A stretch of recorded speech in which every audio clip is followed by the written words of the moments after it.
Everyone, good afternoon. Welcome back to my channel my simple lifestyle. আশা করি তোমরা সকলে ভালো আছো। আর আমি তোমাদের দুষ্টু মিষ্টি বৌদি চলে এসেছি তোমাদের সামনে নতুন একটা ভিডিও নিয়ে। তো এখন বাজে হলো গিয়ে বেলা 12টা। আর এখন থেকে আমি তোমাদের ব্লগটা স্টার্ট করছি। তো আজকের ব্লগটা হতে চলেছে, ফার্স্টেই একটা কথা শুনে নাও, আজকের ব্লগটা বেশি না, অনলি ফর 7 মিনিট 3 সেকেন্ড। তো এই 7 মিনিট তোমরা তোমাদের একটু বিজি শিডিউল থেকে বের করে নাও। কারণ এটা বলতে পারি, আজকের ভিডিওটা ফার্স্ট থেকে লাস্ট মিনিট যখন দেখবে, কারণ কথাই তো বলি সবসময় যে ফার্স্টে নরম তারপর গরম, তো সেরকমই হলো কথা, ফার্স্টে ঠান্ডা তারপর গরম।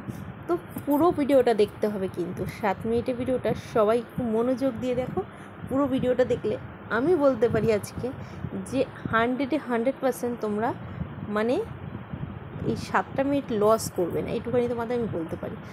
এত তো টাইম নষ্ট করো একটু বৌদির জন্য, নাহলে 7টা মিনিট নষ্ট করো। আরে বৌদি বলছে তোমাদেরকে, দেওরদের কাছে আবদার করছে যে তোমরা বৌদির জন্য 7টা মিনিট একটু দাও আজকে। যারা যারা এই ভিডিওটা দেখবে তারা 7টা মিনিট অন্তত ধৈর্য ধরে ভিডিওটা ফুল দেখো, তাহলেই দেখতে পাবে ধামাকা ধামাকা জিনিস আছে। তো চলো, অনেক কথা বলে ফেললাম। আর যদি ধামাকা যদি না হয় তখন বলো যে বৌদি ধামাকা লাগেনি। এইটুখানি বললাম তো গ্যারান্টি সহকারে। এতদিন তোমাদের সঙ্গে ভিডিও করছি, তোমাদের জিনিসটা আমি জানি, তোমাদের কীরকম জিনিস পছন্দ সেটাও আমি আশা করি কিছুটা হলেও বুঝতে পেরেছি। তো এইটুখানি বলতে পারি তোমাদের 100% তোমাদের ভালো লাগবে। তো চলো, এত জোর দিয়ে বলছে বৌদি একটু দেখেই নাও না, নাহলে কী আছে, অসুবিধা কী আছে, তাই না? আর যদি না ভালো লাগে তাহলে ভাবলে যে একটা সময় সারাদিনে 24 ঘন্টার মধ্যে 7টা মিনিট একটু নষ্ট হলো, না হলে কী বলো? এইটুখানি ভাবতে পারবে না? এইটুখানি নাহলে বৌদির জন্য নষ্টই করলে, কি বলো? অবশ্যই করতে পারবে, আমি জানি আমার দেওরা এইটুখানি আমার জন্য করতে পারবে।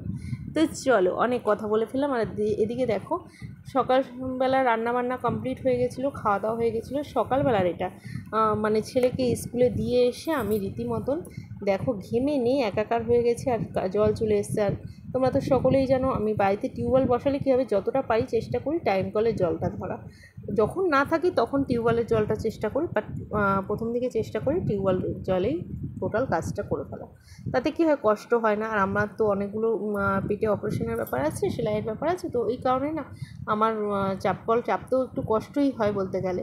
প্রেশারটাও হাই, সব দিকে একটু সমস্যা হয়, তবু চেষ্টা করি ওই জন্য যে টাইম কলে জলে কমপ্লিট করে নেওয়া। তো এদিকে দেখো, আর এখন যা দুর্ধর্ষ গরম পড়েছে বলার মতো না, বলো, অসম্ভব গরম। রেগুলার জামা কাপড় রেগুলার না কাচলে না মানে গায়ে দেওয়া তো দূরের কথা, মানে পাশেও রাখা যায় না, এরকম বিশ্রী গন্ধ বেরোয় মনে হয়, যেন আমার যেন মনে হয়, কার কীরকম জানি না। আর আমি জলে কাচতে তো আরোই পারি না, মনে হয় কি জলে কাচলেও মনে হয় কি আমার গন্ধ লাগছে। তো ওই জন্য অল্প একটু সার্ফ দিয়ে সব জামাকাপড়গুলো রেগুলার ধুয়ে দিই, তাতে কী হয় ময়লাটাও কম পড়ে। আর আমি রেগুলার জামাকাপড় রেগুলার সার্ফ দিয়ে ধুয়ে ফেলাটা পছন্দ করি। সেটা শুধু আমার নয়, আমার ছেলের বলো, তোমাদের দাদা ভাইয়ের বলো, এবং আমার বাসন মাজার ন্যাকড়ার থেকে শুরু করে মানে গ্যাস মোছার ন্যাকড়া পর্যন্ত আমি রেগুলার সার্ফ দিয়ে ধুই।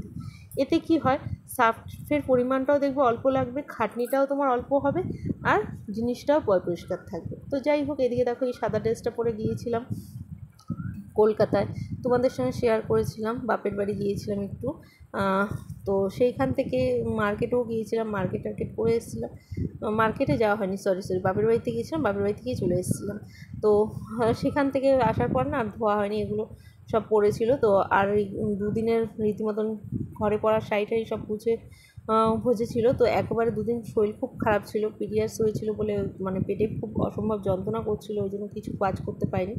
আজকে ফাইনালি দেখো কাচাকুচি করতে বসে পড়েছি, একদম 1 গামলা জল নিয়ে। আর মানে বাসনটা মাজার পর যখন কাচছিলাম না, ঘেমে যেন জল হয়ে যাচ্ছিলাম, অত্যাধিক কষ্ট হচ্ছিল, অত্যাধিক পরিমাণে।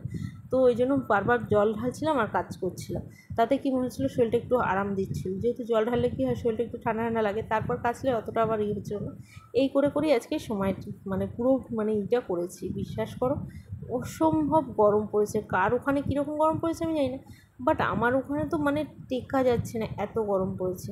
আর অ্যাডভেস্টার ঘর আমার, তোমরা অনেকেই বলেছো বৌদি তুমি এসি লাগিয়েছো, এসি না লাগালে না, আমার ঘরে এসে তোমরা যদি 2 মিনিট দাঁড়াতে পারো তখন তোমরা বলবে যে বৌদি তুমি কেন তুমি এই এটা ওটা তো অনেকেই বাজে কথা বলে, এই পয়সা দিয়ে লাগিয়েছো, ওই পয়সা দিয়ে, তাতে আমার কথা না, কিন্তু মানে মানুষ টিকতে পারবে না আমার ঘরটাতে। আমি যেই রুমটাতে শুই না, অত্যাধিক গরম, বিশ্বাস করো। মানে এসে যদি 2 মিনিট ধর আমার বাড়িতে, আমার সারা গ্রামের কেউ একজন যদি, আমি যদি একটা বিজনেস করি, সবাই আসে, তো এসে সবাই বলে বাপরে বাপ, এত গরমে তুমি থাকো কী করে, এই কথাটা আগে বলে। যারা মানে এসি দেখেন, মানে এসিটা ফট করে তো লোকে এসি খেয়াল করে না, যারা এসে ঢুকে দেখে বলে, সবাই এক কথা বলে, টেকো কী করে, আছো কী করে, এরকমই কথা। তো সবাই যেন, আর আমার ঘরটা অ্যাডভেস্টারের ঘরে তো অত্যাধিক গরম হয়, আর তার মধ্যে আমার ঘরটা একটু নিচু করে না, আরও বেশি গরম হয়। তো যাই হোক, যেরকম গরম হয় সেরকম ঠান্ডা হয়, যেরকম কথা সেরকম কাজ, আর কি করা যাবে। মানুষ তো অনেক রকম কথা বলে, মানুষ 10 রকম, মানুষ 10 রকম তার মুখ, তার মধ্যে কথা অত মাথায় নিয়ে কাজ করলে তো আর চলবে না। আমাকে আমার লক্ষ্যে এগিয়ে যেতে হবে। আর তোমরা তো দেওররা আছো বৌদিকে সাপোর্ট করার জন্য, বৌদিকে ভালোবাসার জন্য। তো আজকের ভিডিওটা কেমন লাগলো অবশ্যই কিন্তু কমেন্ট করে জানাবে। আর যদি ভালো লাগে অবশ্যই, যারা নতুন বন্ধুরা তারা অবশ্যই একটা সাবস্ক্রাইব করে দেবে আমার চ্যানেলটাকে, আর লাইক কমেন্ট শেয়ার। আর যারা এখনও পর্যন্ত ফেসবুক পেজটা ফলো করেনি, ঝটপট করে দৌড়ে যেয়ে ফলো করে দাও ইনস্টাগ্রামটা আর ফেসবুকটা। ইনস্টাগ্রামে কিন্তু আজকে রাতে আমি সাবস্ক্রাইবেশনে লাইভে আসবো, আর ফেসবুকটাই কিছুক্ষণ বাদে আমি লাইভে আসছি। তোমরা অনেকেই থাকবে, আমি জানি, অনেক আড্ডা হবে, অনেক গল্প হবে, অনেক হই হুল্লোড় হবে। তো চলো, কেমন লাগলো ভিডিওটা, বৌদির কথা মতন কি খারাপ লাগলো খুব, একটু কিন্তু কমেন্টস করো, তাহলে বৌদির খুব ভালো লাগবে যে কীরকম লাগলো, আদৌ ভালো লাগলো না খারাপ লাগলো না মোটামুটি লাগলো। তিনটের মধ্যেই যেটা যেটা ভালো লাগবে সেটাই। যদি মোটামুটি লাগে তাহলে বলো মোটামুটি, তাহলে আমি আরও বেস্ট দেওয়ার চেষ্টা করব। যদি বলো ভালো তাহলে আরও ভালো দেওয়ার চেষ্টা করব। আর যদি বলো খারাপ তাহলে আরও ভালো, আরও নতুন ভালো কিছু করার চেষ্টা করব। তো পুরোটাই তোমাদের উপর নির্ভর করছে, তোমরা যেইভাবে চাইবে তোমরা সেইভাবেই আমি করার চেষ্টা করি, এবং এখনও করি, আগেও করেছি, এখনও করি, আর ভবিষ্যতেও সেটাই করবো। কারণ আমি মনে করি তোমাদের জন্য আমি আজকে এখানে। তাই তোমাদের ছাড়া, তোমাদের ডিসিশান ছাড়া, তোমাদের কথা ছাড়া আমার কোনোভাবেই কোনো কিছু করা সম্ভব না। তো চলো, টাটা বাই বাই, আবার পরের ভিডিওতে দেখা হচ্ছে তোমাদের।